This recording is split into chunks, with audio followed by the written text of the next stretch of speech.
Yeah, both Azure basically is from Microsoft, and Amazon is from AWS is from Amazon. There are other services as well, which is called Alibaba Cloud or something like that. There's nowadays we have Google Cloud and DigitalOcean, but they are very basic level. So I think in terms of services, which one has both? I mean, which one works best for us? It's totally depend on which one meets requirements. I think not all of the AWS Azure services are in AWS, and not AWS services are present in Azure. But you can still compare these by using AWS pricing calculator to check their prices, which one is affordable for you. I believe Azure has something like this too, and there are some other things like speed, access, security, reliability, and few other things as well. I think by comparing these, you can get your insights. I'm putting it on my list. I'll also do research on that as well. Is that answering your question? Yes, he got the answer, bro. Thank you very much. This way, we are a little short of time, so we are going to take our next speaker. He's Saeed Bhai, and he is a React developer. He recently gave numerous talks abroad as well. So, Saeed Bhai, can you hear me, bro?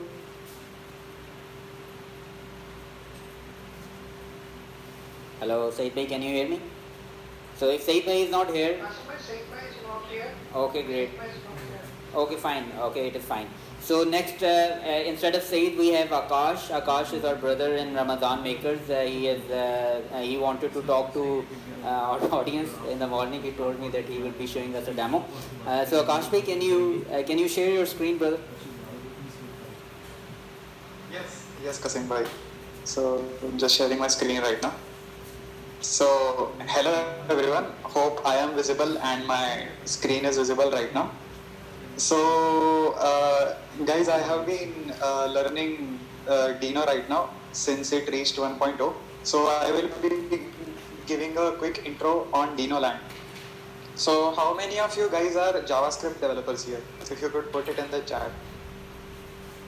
And how many of you have also tried out TypeScript?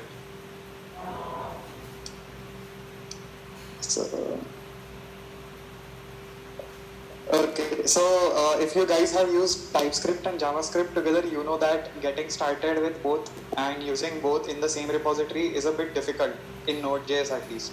So we have Dino right now, which has reached 1.0. So what is Dino? What is Dino? So Dino is a JavaScript or TypeScript which is written in Rust. So it compiles both JavaScript and TypeScript directly without any extra addition. So the second change which is in Dino is it has no centralized package manager like NPM. So you can't use your NPM install your package or JSON files, etc. Instead, the imports are done directly from the URLs. So I will show that shortly. The third thing is that permissions are required for various operations like network operations, reading from IO, etc. So that is also something I will be demoing. And then we can use async await at the top level. So async await at the top level, by that what I mean is, firstly I'll create a TypeScript file to make a demo. I will name it demo.ts. Is my command line clear? Yes, we can see it. Readability issue, please do let me know. I will then increase the size. So, okay, thanks. So basically, we can use something like await console.log. So this should resolve directly, but we are allowed to use top level awaits in Dino. So I won't be covering how to install Dino in this demo. You can do it directly by going into Dino land and then going into the getting started and installation section. It's just here. So it's a simple command. For Mac, I directly did brew install, but for your system, you can either use curl or something else. So right now I've created a basic file. To run it, we use the Dino run command. So I will do ls over here to see which files are active. So I created demo.ts right now. So what I will do is I will use Dino run demo. Let me just check. Okay, so it doesn't do it directly. I have to do this. Okay, so you saw that I used a top level await here.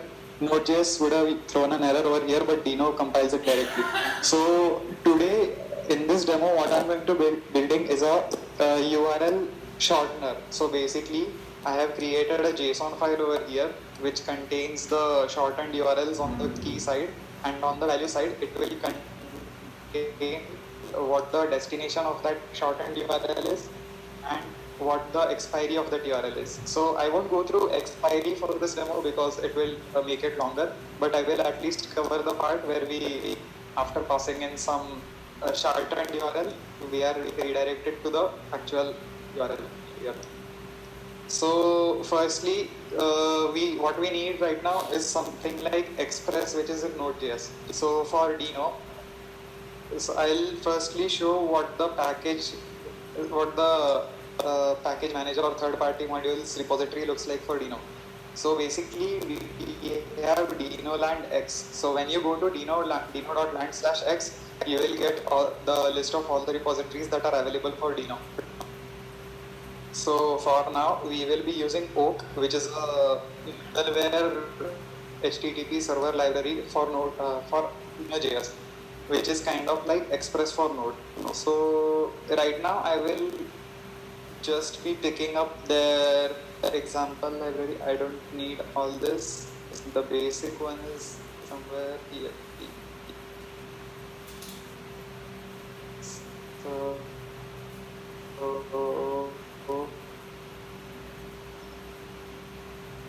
Okay, even this is a bit complex. It adds event listeners, etc. Because we need to, the first line, you will see that we can import from directly.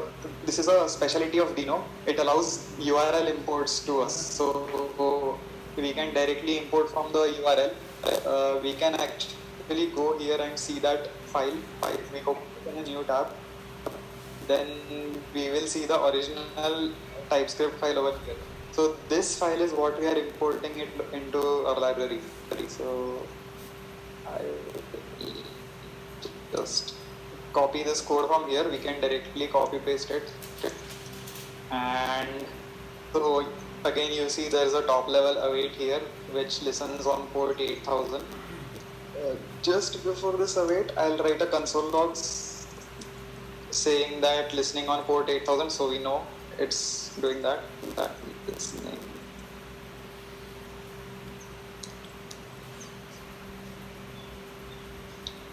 Okay, cool. Now I will run this file again, so we will see that demo that we have done. Again, I copied this into the demo.ts file, so this should compile now.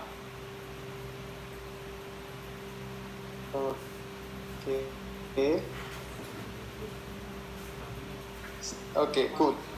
Dino actually tells the error clause. So there is a permission denied error. So in my third point, I said that Dino requires some extra permissions whenever you are running a file. So right now we need to give the allownet error. I mean the allownet flag, so that Dino can use our network while running this code. So the flags are added after the run command. So I will add the flag allownet. I copied it from here, from the error itself, and ran it here. And now I will press enter. And okay, so now the code ran without any errors. So I can directly go to this local host. And okay, so we see that our basic router is set up right now.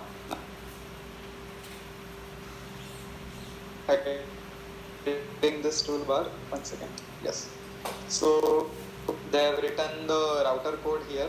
They have written router.get context, and they're returning. And there's a bunch of other stuff which we don't really need right now. I will be removing this because I don't need this, but I can reuse this part. So since I'm writing a URL shortener, I will be requiring the path parameters from the URL. So I will be using this. What I will do is I will call something like shRT for the URL shortener, and then URL ID.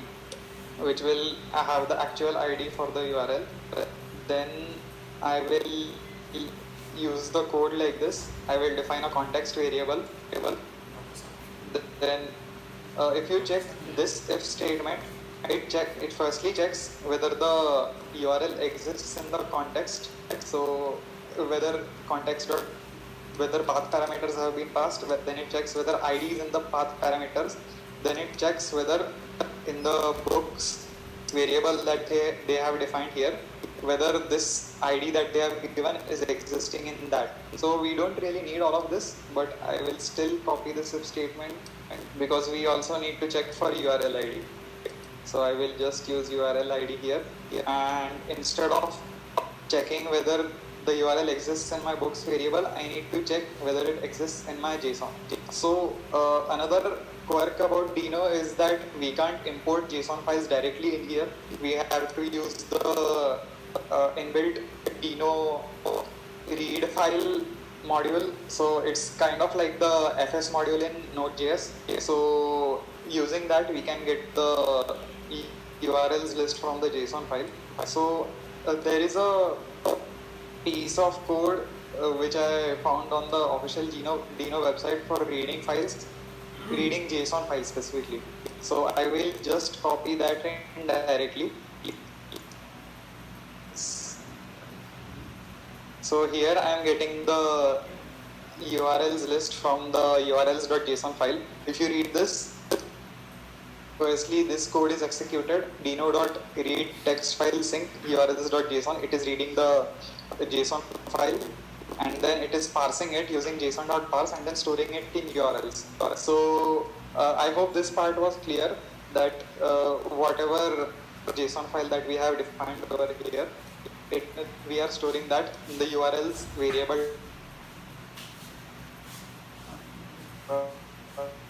I will remove this for now since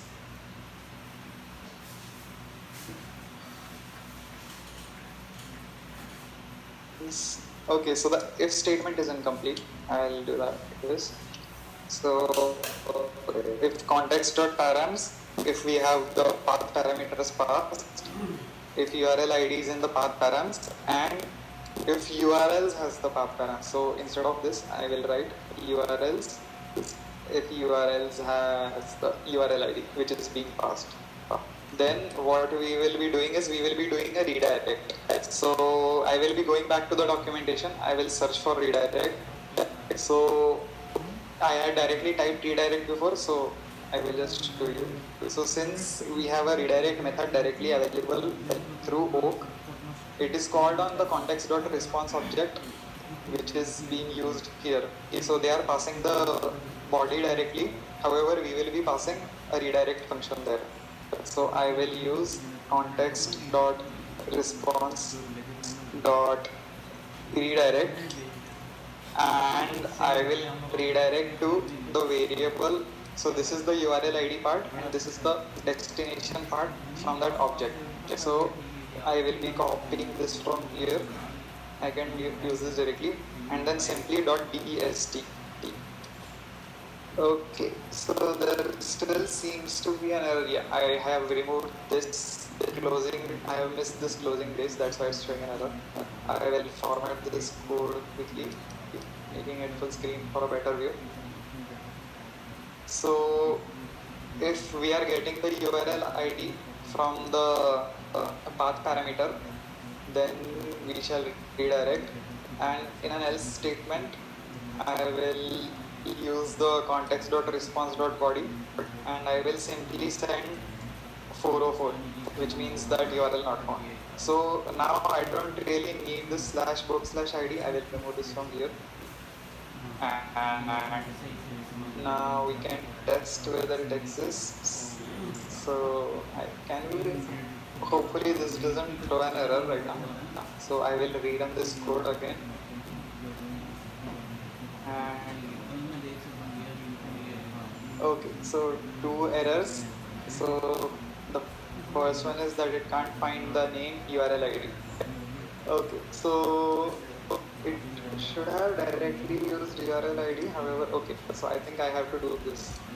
context.params.url id since it's coming from the context of the router. Now, if I rerun this, so now I should get a permissions error because I haven't given the permission to read from the file. Okay, it is listening directly. So yeah, since I am doing this at runtime, it won't ask for the permission beforehand. So now if I go to this variable in the localhost 8080, so formatting this correctly, instead of, so the URL ID has to be one from here, but for now let's say that we pass a wrong URL. So I pass some random letters and I press enter, then internal server error. So yeah, now it should have crashed. It should say they haven't really given a permissions error. So I think I just found a bug in Dino maybe. So for now I'll move this URLs outside. And now, does it give an error? Yes. So now it will give an error that allow read is not passed. So because allow read was not passed, it was not reading the JSON file directly. So I will remove this from here. I will go and add allow reads over here, press enter. So I have passed two flags, allow net to allow network access and allow read for allowing it to read my local host, local file system. So it has started listening. So cool. Now it found that ASD was the random command that I had given, which is not found here. So now I will use one of the existing keys that I have. So I have written G is google.com, F is facebook.com, T is twitter.com. So let's say that I'm going to Google. So I use /shrt/G. If I use this, then it should redirect me to Google. Okay. So we see that it is working correctly. We passed G, it redirected us to Google. Now we passed T over here. It is redirecting us to Twitter. So that's it, guys. This is my